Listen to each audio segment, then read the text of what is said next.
Since the coronavirus pandemic, there's a rise in the racializations of Asians. It's saying things like, go back to your country, because he's targeting, not He's only attacking you. Yeah. like Verbally not even attacking me. you. He's verbally attacking me, but he's also attacking And the whole race. the whole race and Yeah. the whole gender. But here at Unconventional Asians, we're all about taking power of what we can control. And today we're going to share with you a skill that you can use going forward if this does ever happen to you or your loved ones. If you want to cultivate this skill, then keep watching. Today's Unconventional Asian is Stephanie Cheung, a Chinese Canadian who resides in Toronto. Not only is she an elementary school teacher, but she's also a certified teacher in yoga and mindfulness.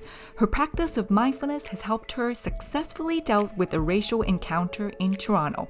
Let's hear her story. Welcome, Stephanie, to the show. Thank you. Yeah, so we met at the 10-day silent retreat called Vipassana meditation.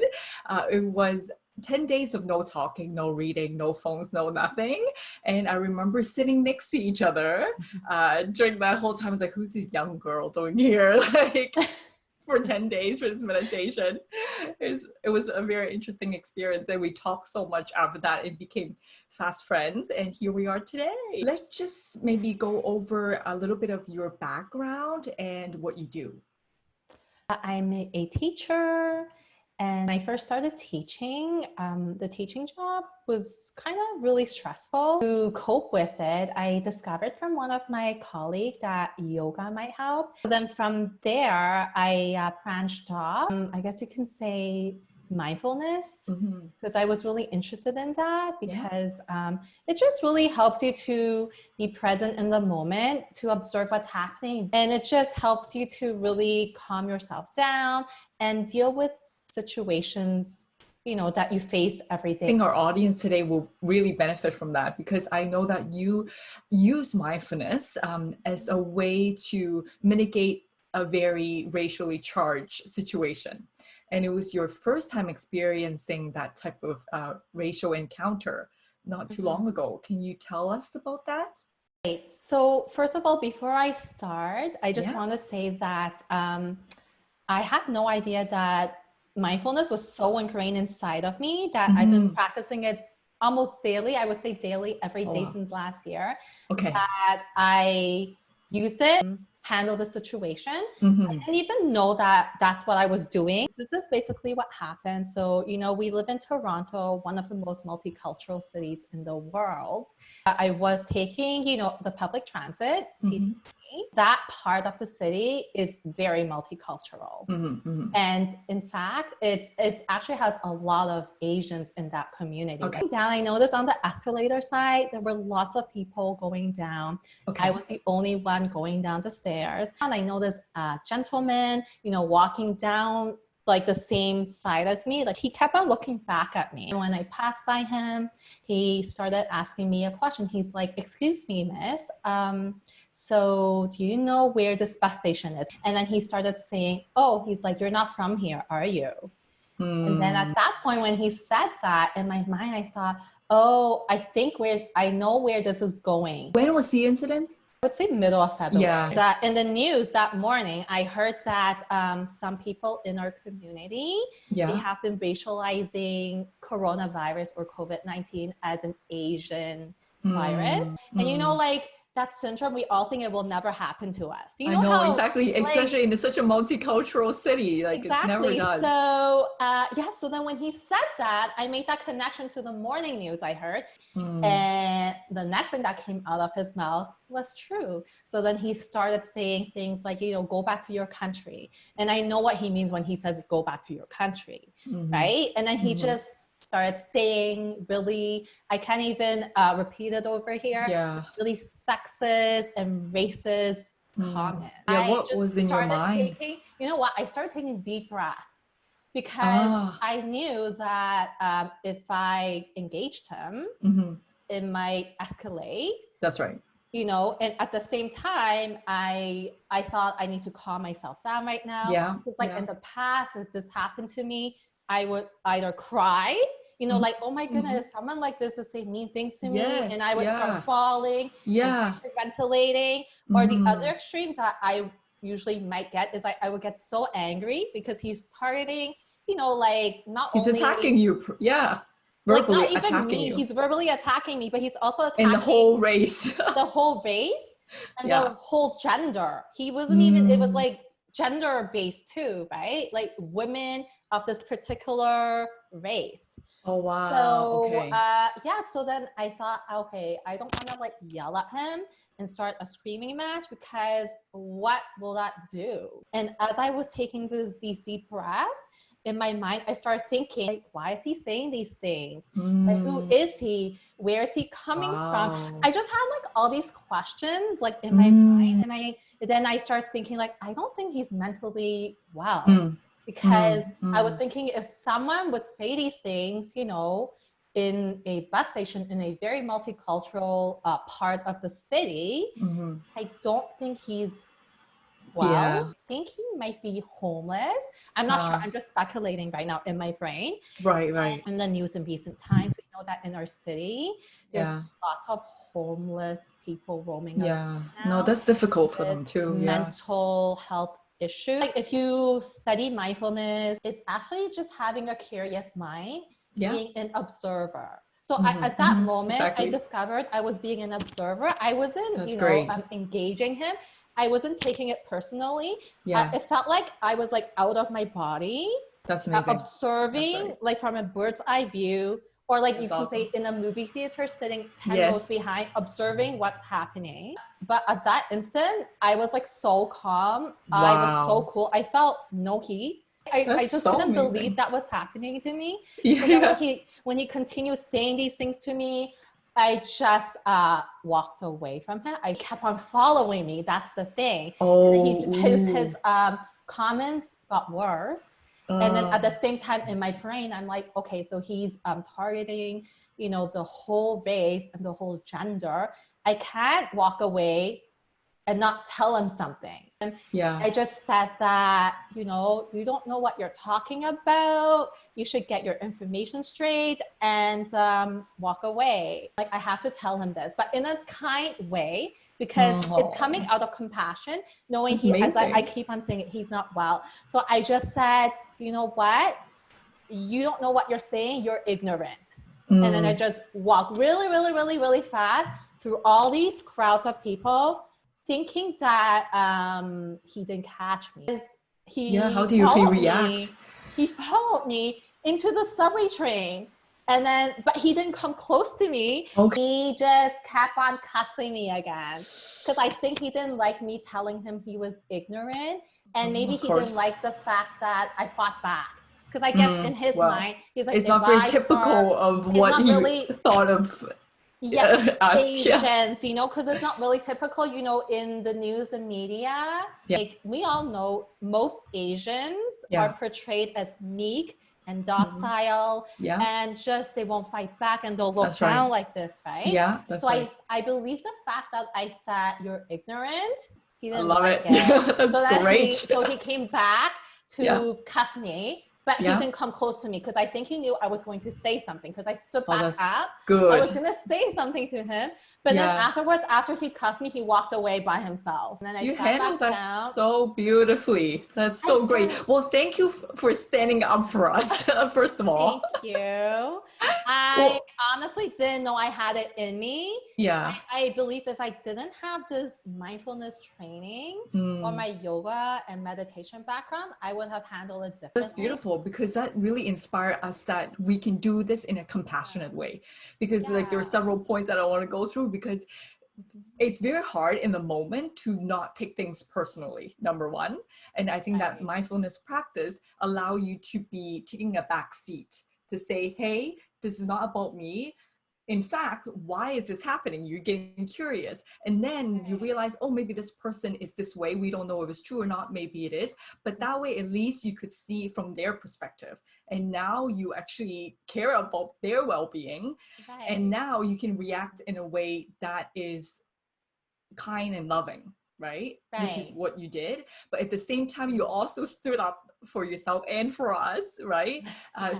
Not reinforce that stereotype, the problem of, you know, being quarantined and everything. But it's just so many things were swept under the rug that now they're all coming to the surface. And Mhm. stressed out in so many areas of their lives that there's a scapegoat that if they can use it to blame onto something, that's what they're going to use. It seems like mindfulness is a powerful tool. Are you curious on how you can cultivate these skills and practice for yourself? Then keep on watching. What are some things that you practice on a daily basis to help you with your mindfulness? Well, the first thing I always do is cultivate a heart of gratitude. So every night I like to journal. So I would journal 3 to 5 things I'm grateful for that day. And I would also write a little blurb of something unexpected, kindness that happened, whether it's me giving kindness to someone or a kind act That's so like great. that would happen to me. Yeah, Write yeah. that down. And then I would go to sleep. And the next morning when I wake up, I would open that entry from the night before and Oh, I read love it. that. It just starts off my day on a really positive note. Oh, And just a reminder that there's so many things that we should be grateful for, yeah. you know, every day. It doesn't have to be something like really grand, like, you know, winning the lottery or going on this amazing trip. It's just like as simple as, you know, feeling the warmth of the sun on me or just having a cup of tea. Right. Yes. So I would start off with that. And afterwards, when I prepare my meals, I would just prepare it with mindfulness, like really focusing on the every action of making my breakfast. Not like my mind is not thinking about anything else. I'm just like enjoying the moment right now. And then I would, you know how in Vipassana, you know how we had the silence in eating the meal. So like for breakfast, I would eat in silence. And give gratitude, you know, to how the food came onto the plate. Yeah. In my car, I would just take 3 deep breaths just to start the day before I enter into the craziness, busyness of work life. And then I just give myself like a positive, you know, like Oh, sing. I love Or it. like, That's so great. maybe like go get them or like you can do it. And then like enter. Kind of encouraging yourself that it's going to be a great day. And then one last thing is to do 10-minute meditation every single day. And it just really calms, you know, the breath really connects like the body to the mind. Yeah. And I feel so centered. Oh, that's amazing. Right? So yeah. Do you listen to any guided meditation while you're doing the 10 minutes? Yeah, so sometimes I do listen to guided meditation when I feel like I'm not in the mood to just sit still. During COVID-19, I have discovered a lot of, I guess, mindfulness companies or apps, they are offering free membership or like free download. That's great. Because Yeah, we'll need that. Lots of people are getting anxious during this time. Yes. Yeah, we'll link the free guided meditation that's available by the different companies in the description below. So make sure you guys check it out later. No, it's so important for us right now to, I guess, be grateful for what we already have. But at the same time, though, I think we do have to acknowledge that it's a difficult time too. I think part of meditation and mindfulness is actually accepting that we have certain feelings that come up. It's not to deny them or shove them under the rug at all, actually. We have to feel it in our body.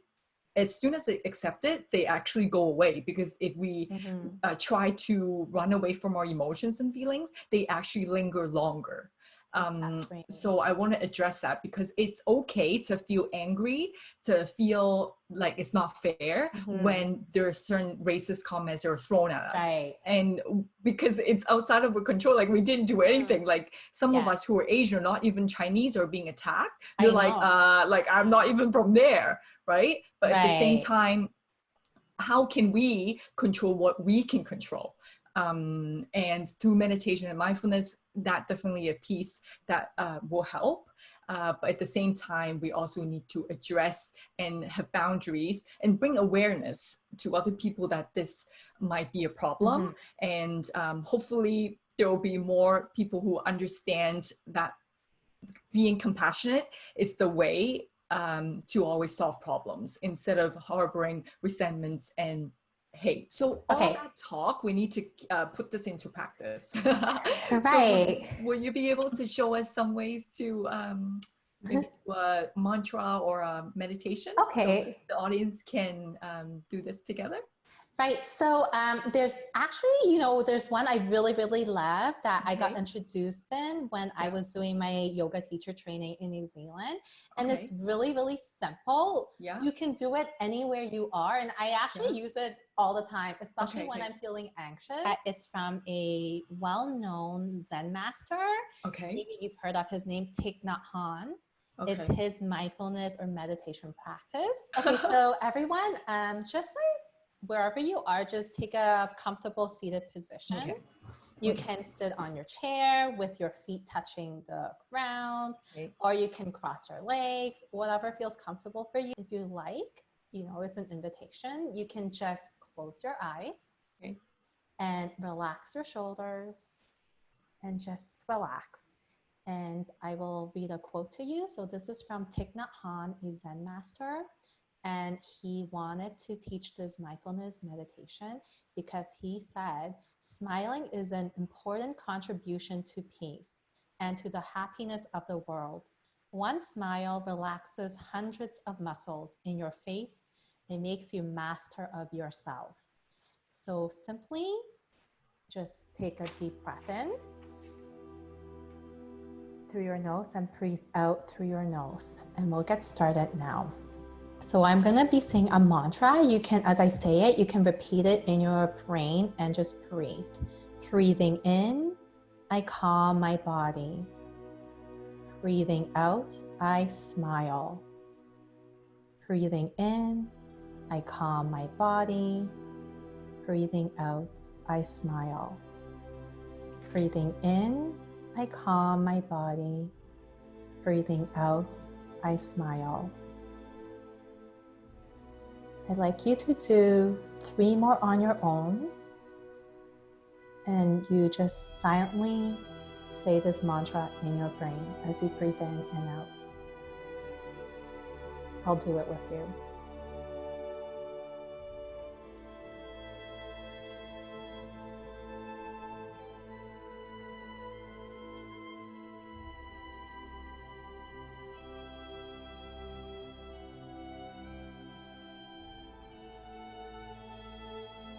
When you're finished, you can just gently blink your eyes open and check in with yourself and see how you feel. If you feel calmness, I hope you carry that calmness and peacefulness and happiness within yourself for the rest of the day.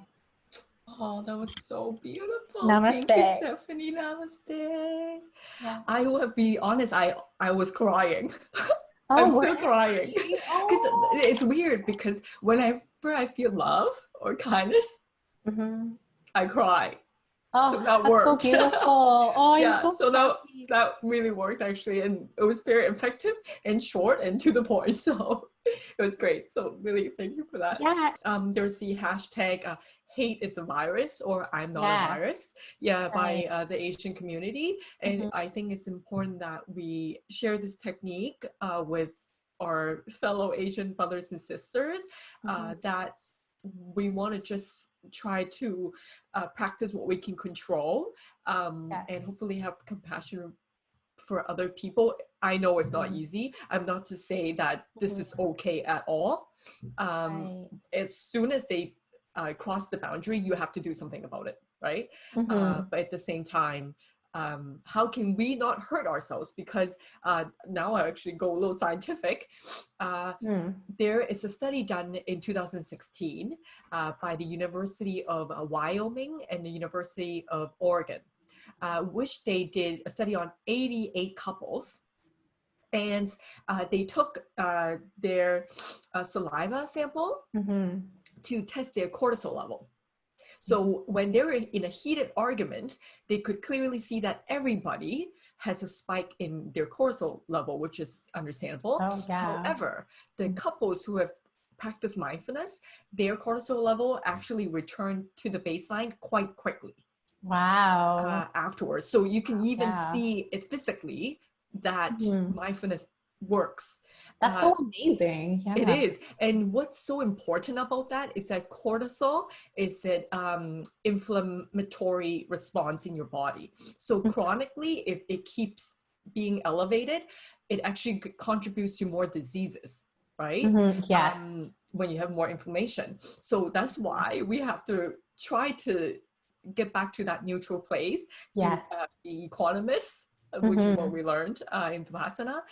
That way it's not affecting us, because why waste our own energy on something, on other people's projections of their insecurity on us? Yes. Oh, actually, I have to ask you this one question before we go. Yes. What does unconventional mean to you? For example, I'll do a career one, right? Everyone thinks that, you know, if you're Asian or Chinese, you need to study to be a doctor or be an accountant, right? Yeah. So unconventional is going against the norm or the convention. So instead of being like a doctor or studying accounting, you're doing something way not expected for Asians. Right. Does that make sense? So that's what unconventional means to me. Thank you, Stephanie, for being on the show. And I just want to acknowledge you for coming on the show in the first place, because I know you have told me that you feel a little bit uncomfortable and hesitant in the beginning, because you felt like maybe you're not as well spoken, or you've never done this before. But I just want to show the audience that, you know what, we all start somewhere. I've never done any interviews before this whole Unconventional Asians channel, and we're just all trying, and you have to, you know, take it one step at a time. And you did such a beautiful job with the interview. It might not be the easiest thing, but you step outside of your comfort zone. So thank you. No, thank you for letting me step outside of my comfort zone. Like if someone were to tell me, like, you know, a year ago, you would be doing this, you would be right in front of, you know, a camera and your big face, I would say you're crazy. But you were so supportive, so encouraging. And you're right, we all have to start somewhere. And I felt like, especially during COVID-19 this time, it's a story that needs to be shared. Yes. And that's another reason, because, you know, a lot of Asians right now, they're being targeted. And it's a story that we all have to unite and share our experiences with the rest of the world, you know, and to tell those who are being, you know, victimized or bullied, we're in this together. Sure. Yeah. Thank you so much again, Stephanie, for being on the show. Thank you for having me. And everyone, you know, stay strong, healthy, and well. Thank you for watching the episode. Give us a like if you found that information helpful for you and agree that mindfulness might be a practice that you want to cultivate. Comment below if you have any other tips that you can share with us in how you navigate these difficult emotions and racially charged situations. Subscribe to our channel if you want to see more unconventional videos and continuing our conversations with other Asians and how they navigate this difficult time in the coronavirus pandemic. And we'll see you next time. Bye!